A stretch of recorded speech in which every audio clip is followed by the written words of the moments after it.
Hey, YouTubers, Tasman here, bringing you another episode of Foundry VTT from the ground up. And in our last episode, we created our very own module, and we ran into some issues, but that's okay. That helps you troubleshoot them, and so I like keeping that stuff in just so you can see ways I troubleshoot it and ways maybe you can troubleshoot it. We also ran into an issue where I was trying to show how we can import things from the internet, but my internet was down. I forgot about that. It is back up now.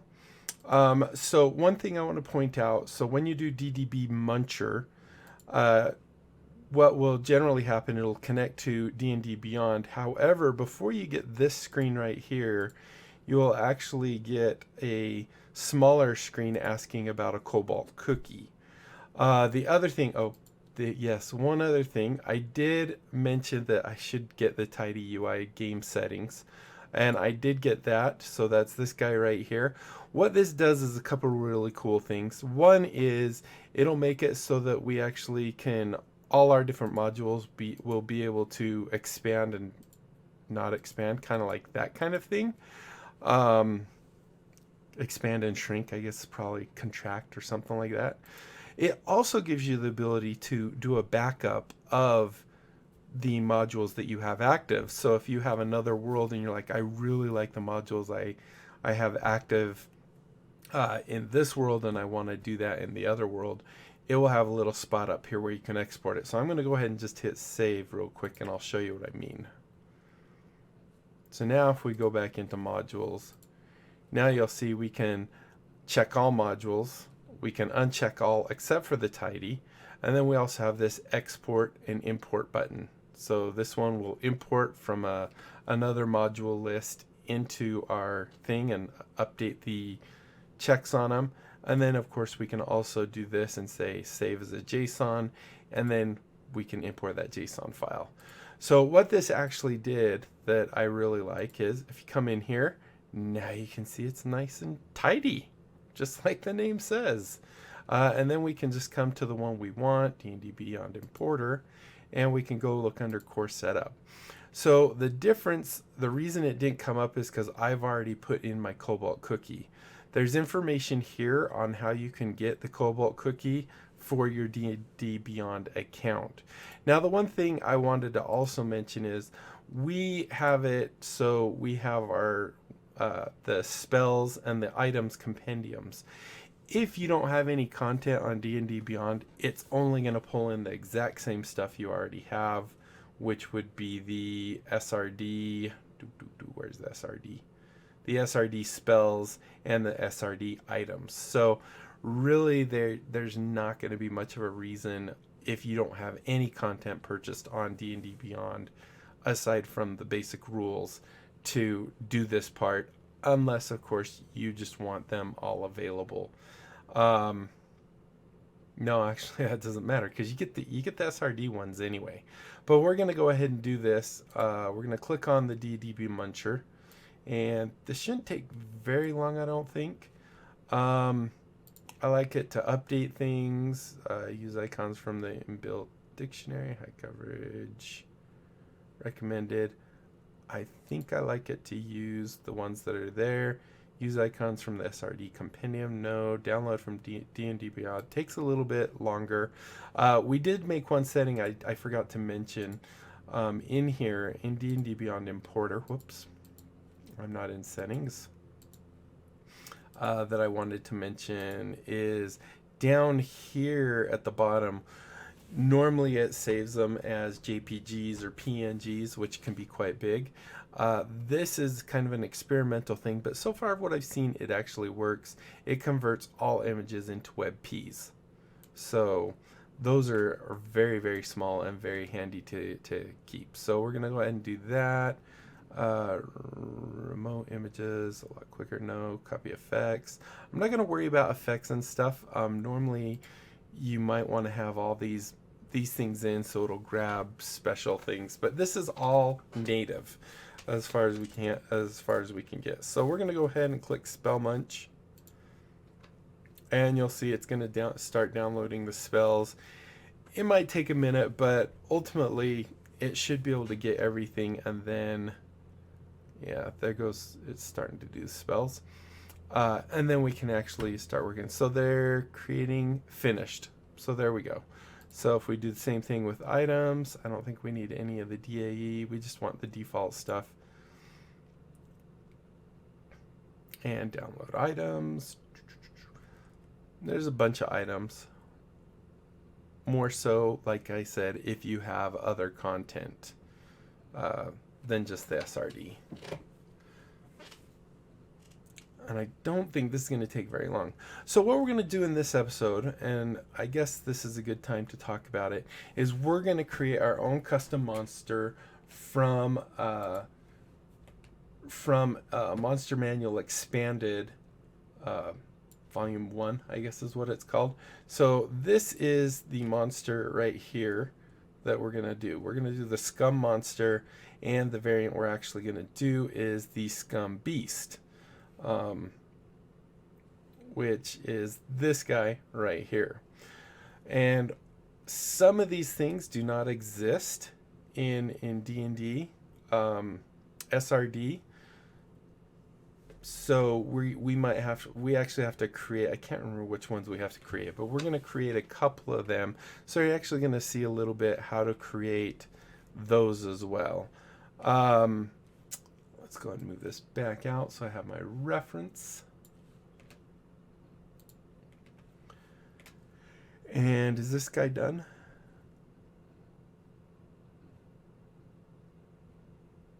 I can't tell if it's done. Usually I think it says it's done, but it does say item munch down here, which makes me think. But it's not clickable. Well, it is clickable. There we go. Importing 2,290 items.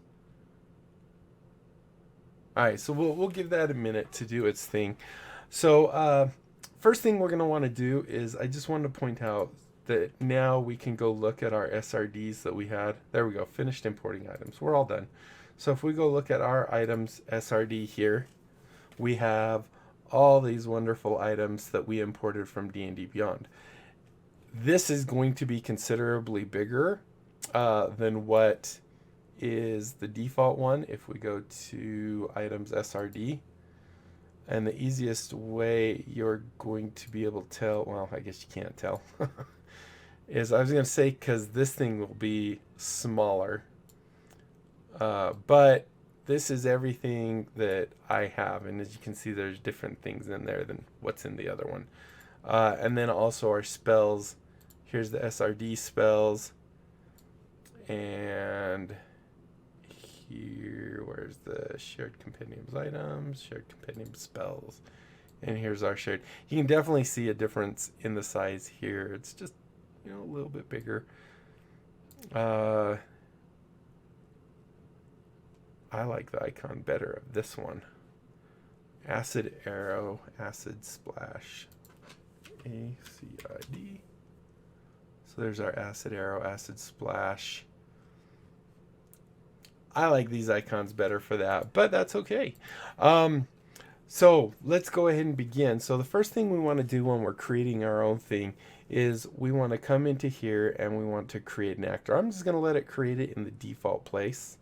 The one thing I also wanted to mention is I have already went and I put them in my shared compendium since that's where we're going to do it. Under packs, I created an MME for Monster Manual Expanded, Volume 1. And I went and just kind of found a picture of a Scum Beast and made a nice 400 by 400 portrait and a 300 by 300 token of the guy. So these are really simple, just used RP Tools token tool to make that. But let's go ahead and do this. So we're going to create an actor. Our guy is going to be called a Scum Beast, SKUMBEAST. And it is not a player character. This is going to be an NPC. So a non-player character doesn't need to be in a folder. And let's go ahead and create it. So the first thing we can do here is go and get that portrait that we just talked about. So we go into our main area here, assets, go to not assets. Modules, shared compendiums, packs, MME1, and this is the portrait, so we're going to go ahead and do that. And then, just so I don't forget, I'm going to go do the same thing for our token. You can see it's already looking at MME1, but we want the token. So there we go, and we're just going to update the token there. So looking at its hit points, it looks like it has 52. So we're going to go ahead in here and say 52 of 52. And its health formula was 7d10 plus 14. So there are some modules, I can't think of the one off the top of my head, that will actually, when I drag this guy onto the table, will roll this and generate a more randomized health. So the next thing we have is, it looks like he has a natural armor of 14. So we're going to switch our natural armor here, and we're going to just do that. And I think we just put 14 in there. I don't think there is any value. I think it's just flat. We just enter 14. Now, if he has actual armor and stuff, then you would leave it as whatever that is. There's an option in here for like monk armor, unarmored monk, unarmored defense, which will take your dex and your con or something like that for the monk, and strength and con, I believe, for the barbarian. So you have these different other options there. So, but he's natural armor. He also has a movement of 30 feet. But he also has a swim, so we're going to come in here and add swim of 50 feet. And there we go.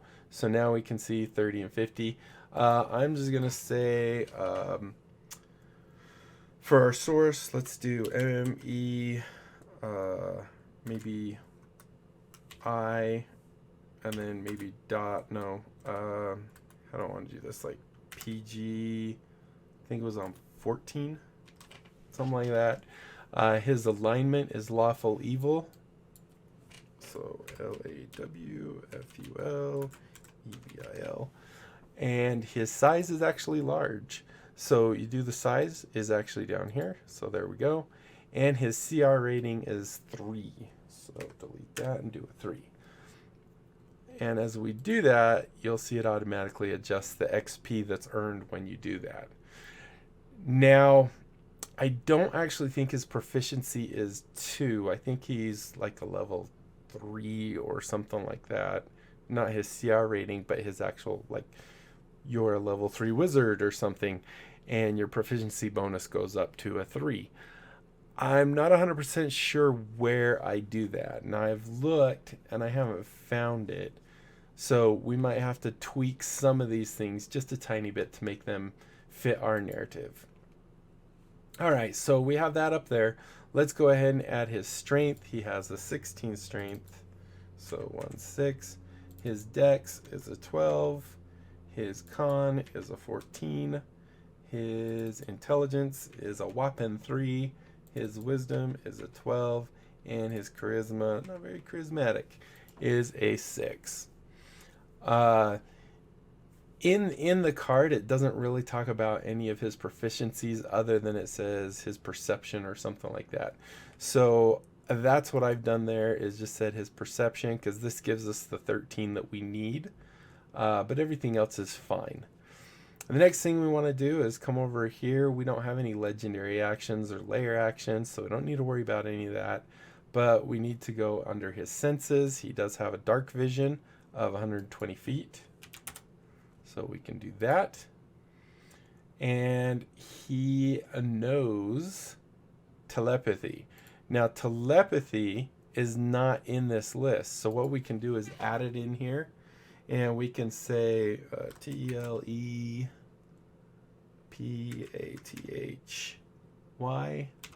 And then I'm just going to put in 60 feet. And this will add that in there. Now, if we had other ones, as it says right there, we just put a semicolon and we can add another one. So there's his telepathy, 60 feet. He has no damage immunities. He does have psychic damage resistance. So we can come in here, click on psychic, hit update, and he doesn't have vulnerabilities, doesn't have condition immunities, and he doesn't have any special traits. So that is pretty much that. So the next part we're going to do is we need to add his features. So he has a bite attack, so I believe we can find bite just in, oh, I forgot to update that and leave it. If we just go into the compendiums here, we can go, oh, actually, you know what? I might have grabbed some of these things using my D&D Beyond stuff. We'll try them anyway. We'll see what we can get and what we can't. So let's see. So under compendiums, I believe it's going to be racial traits, maybe? I don't remember where it's... Oh, this is the world one. I need SRD stuff only. Monster feature, racial features. Maybe this is it. Alright, let's see if we can find bite in here. No. So I don't remember. Was it in monster features? There we go. There's bite. So we just simply drag it over. I don't think there was anything special with that. There's also a claw. Although I think his claw attack is different than the claw here. Let me just, we're going to add this claw attack because it's actually an attack, not an, oh, that's a legendary action. That's definitely not it. I think this might have been one I actually added. So let me go here. We're going to do new weapon. And we are going to, yeah, I'm pretty sure this is one I added looking at the thing. Copy this. We're going to go ahead and edit our claw, our attack here. I'm going to leave that open for now. Do this. Go ahead and add this as the description. So as you can see, it does a melee weapon attack plus 5 to hit. Its reach is 5 feet, one target. On hit, average would be 10 or 2d6 plus 3. Slashing damage plus 3 or 1d6 psychic damage. So it's a special attack. We'll just call it claw. And if we go, I don't think we do anything with this because it's just a regular thing. Go under details, and this is where we can add the additional information that we're going to need. So first of all, this is a simple melee. Simple melee gives me the information. It might be fine as a natural. Let's try it as a natural. I think in my test I actually did it as a simple melee. Yeah, because that one's natural. Let's do it as a natural and see if we can get everything we need. So first of all, we have our activation cost is going to be 1 round. Or 1 action, I mean, sorry. And then we have the range is going to be 5 feet. So drop this down, put feet in there. It is instantaneous, so it just happens. And is that all for that? Then we have the weapon attack. This is going to be a melee weapon attack, is as close as I can see here. So we're going to do that. We're going to say no extra critical damage. We need 2 damage formulas because there was psychic and there was slashing. So we're going to go ahead and change this one to slashing, this one to psychic, psychic, and of course we want to say 2d6. Now here we could actually use that formula and say plus 3, plus 5, whatever it was, but we can also do at mod, which will grab whatever the oh, I forgot I did that wrong. At mod, which will grab the whatchamacallit, whatever the slashing uses. So in this case, I believe it's strength. So it'll take his strength modifier. And then if we do 1d6 plus add mod. We can get that. And then I think that is all we need for this. So now we can go and we can choose a picture for it.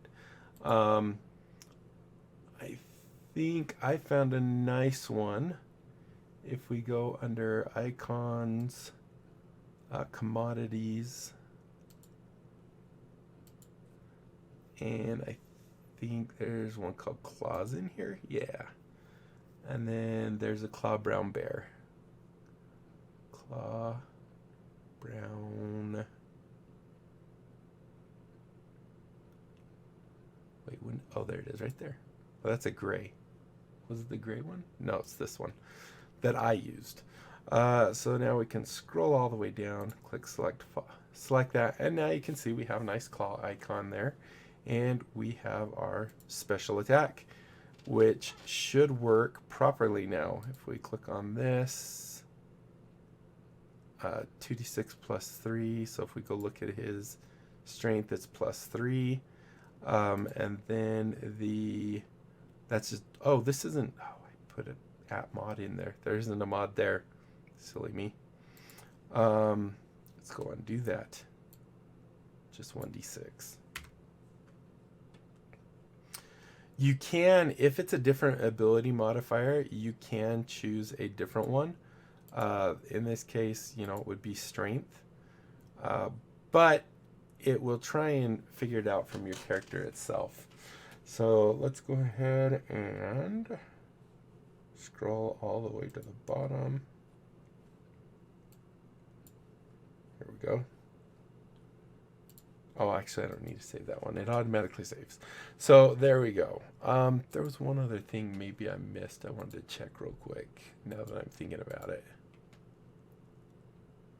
No, he doesn't have it.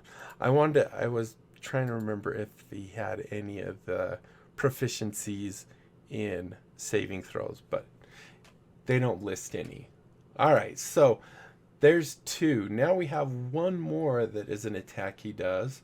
And this one is his mind-bending roar, and it recharges on a 5 or 6. So this one's a little more fun to do, but once again, not impossible. We can just do this, do a new weapon. We're gonna go ahead and edit said weapon. We're gonna call it, I'm gonna just copy and paste this, mind-bending roar. Do that there. And then I'm going to copy and come in here. Hopefully it does it right. And let's see. So sometimes I like to go in. This is completely optional whether you want to do it or not. But kind of come in here and do a Control B to get some bold letters here, just to help highlight some of the things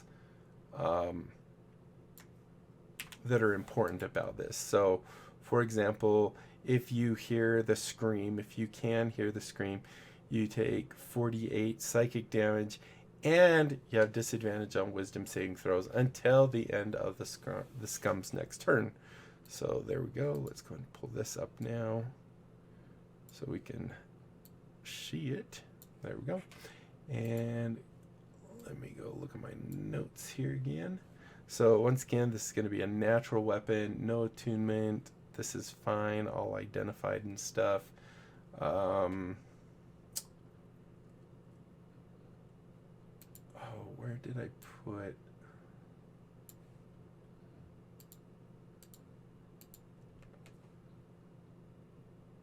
Oh, I don't have my info on this guy. Dang it. All right, well, let's go look at it and see if we can figure it out then. So action type, this is going to be, I'm going to probably say it's a range, right? 30 feet, so that's definitely a ranged weapon attack.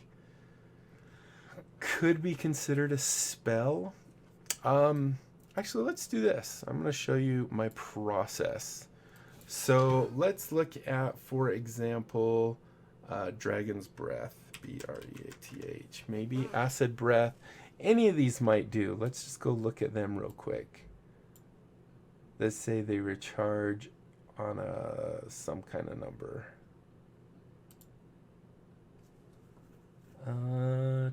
There we go. This is basically exactly what we want.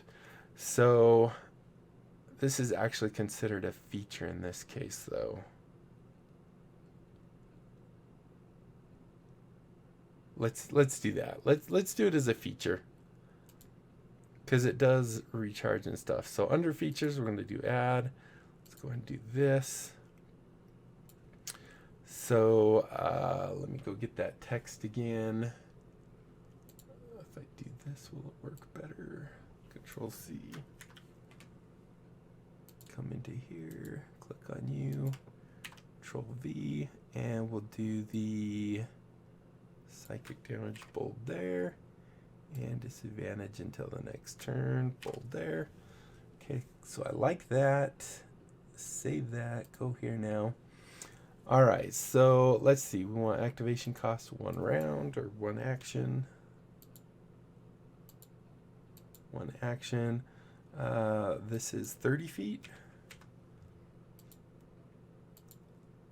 And it didn't say, I'm going to say a sphere, because it's anyone that's within earshot. So let's go ahead and say feet in a sphere. And don't need anything there, don't need anything there. Action recharges on a 5 or a 6, I'm assuming.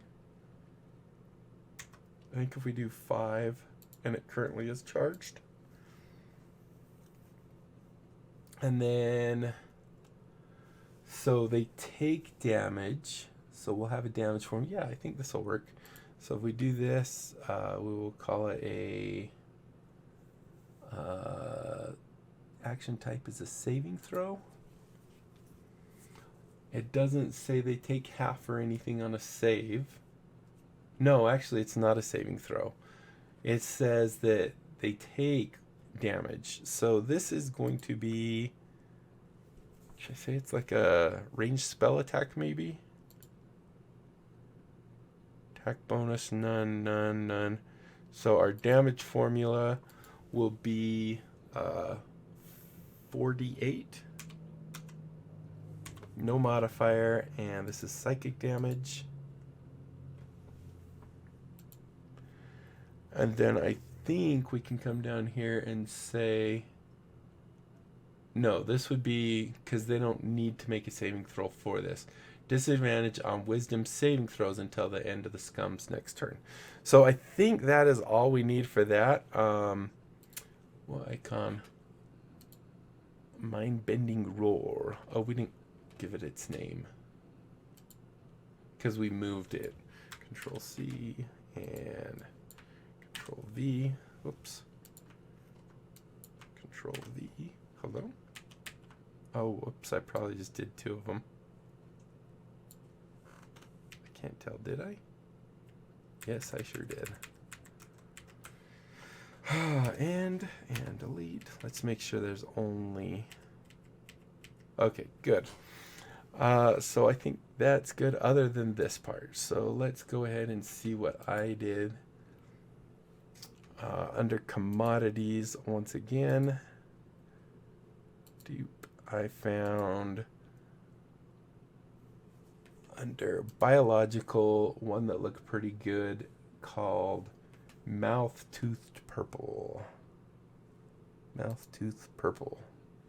Go ahead and scroll all the way down, select, and there you go. So that's our mind-bending roar. All right, so now that we have that, we can go look at the next thing, which is his action multi-attack. So let's see if that's in here. Can't remember. M-U-L-T-I. Sure is. So if we drag that in here, it'll automatically stick it under actions. This, didn't we click plus on feature?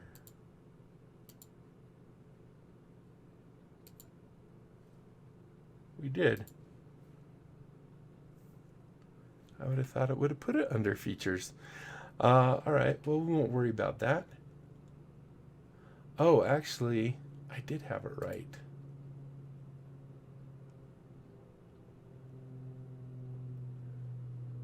Let me make sure we did it right then, because I do have, I created a second one apparently. Yeah, it looks right. The only other thing I saw on mine here is that if I click on this, duration was instantaneous.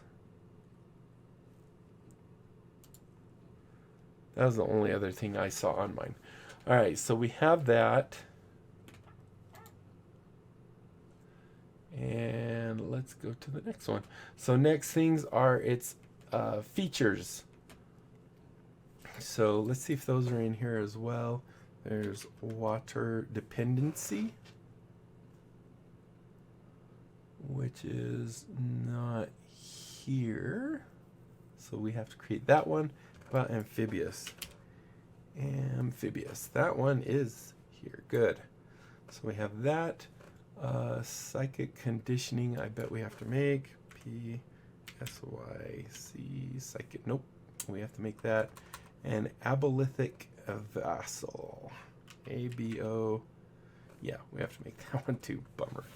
All right. Let's do this then. So we will go and under features, go create a new one. We will create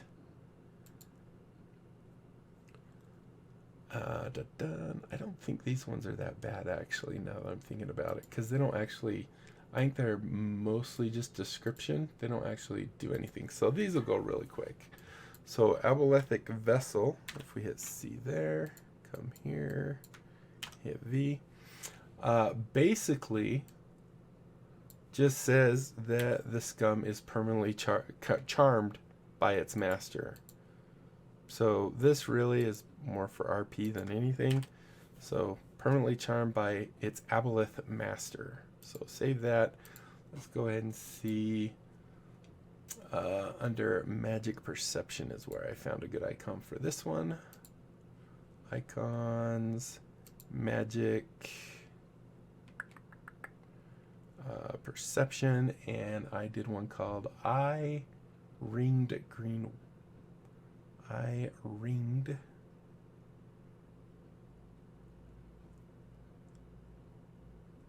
green. There we go. So that is the one I had for that. We can go ahead and close that, and there is that info. Do our next one, which is psychic conditioning, which also is exactly the same type of thing. Let's just pull this up so I don't have to come back over. So grab this, Control C, and go add another feature. Save this, Control V, go down here, click on you.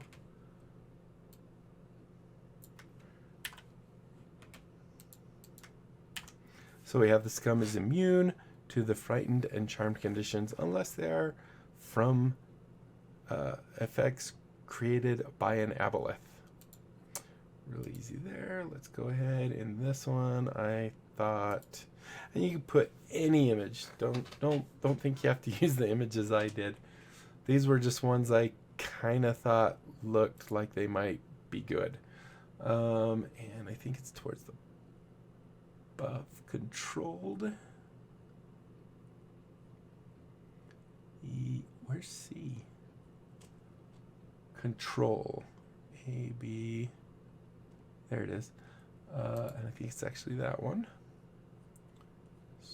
Scroll. There we go. And close that.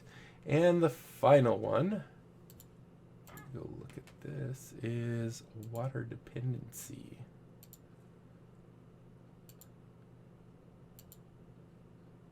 Actually, this probably is one that is, this is monster features. Could it be under racial? Because I am showing that this was in the Oh, actually, I know where this one came from because it says it's from One Grung Above, page 4, and we don't. That's something on D&D Beyond, so that's where I got that one. So I think I can go ahead and close this out. Let's go ahead and add this final feature. Edit item. Control Z. There we go. We're at 35 minutes. And do this.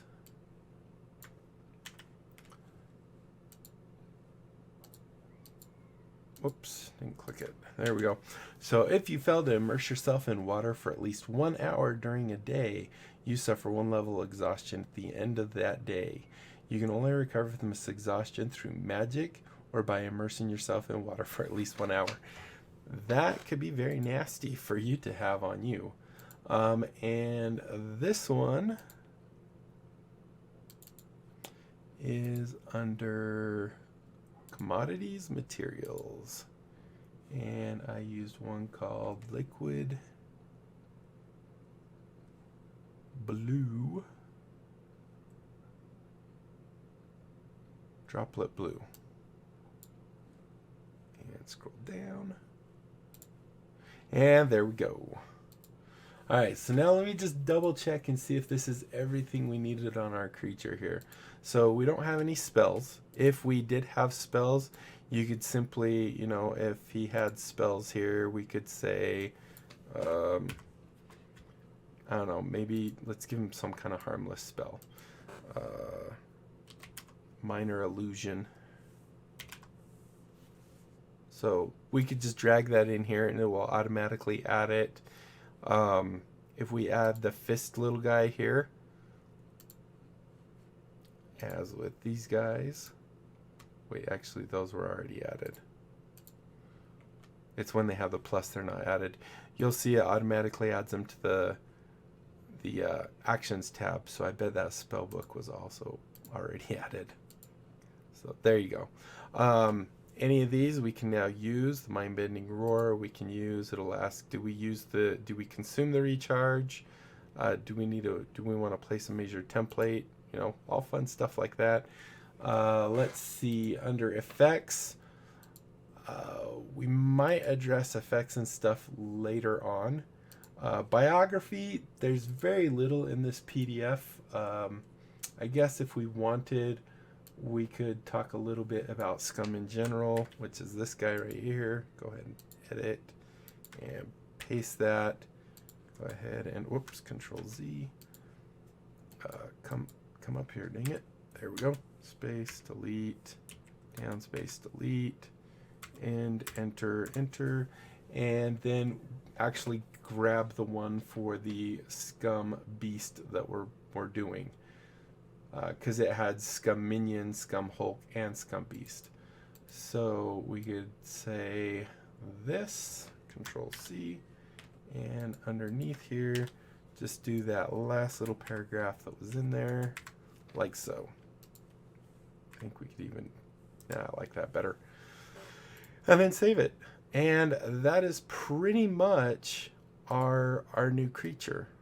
Able to be played, and if we go grab him now and drag him out, we can see there he is. He's a large beast, so he's taking up a lot of space.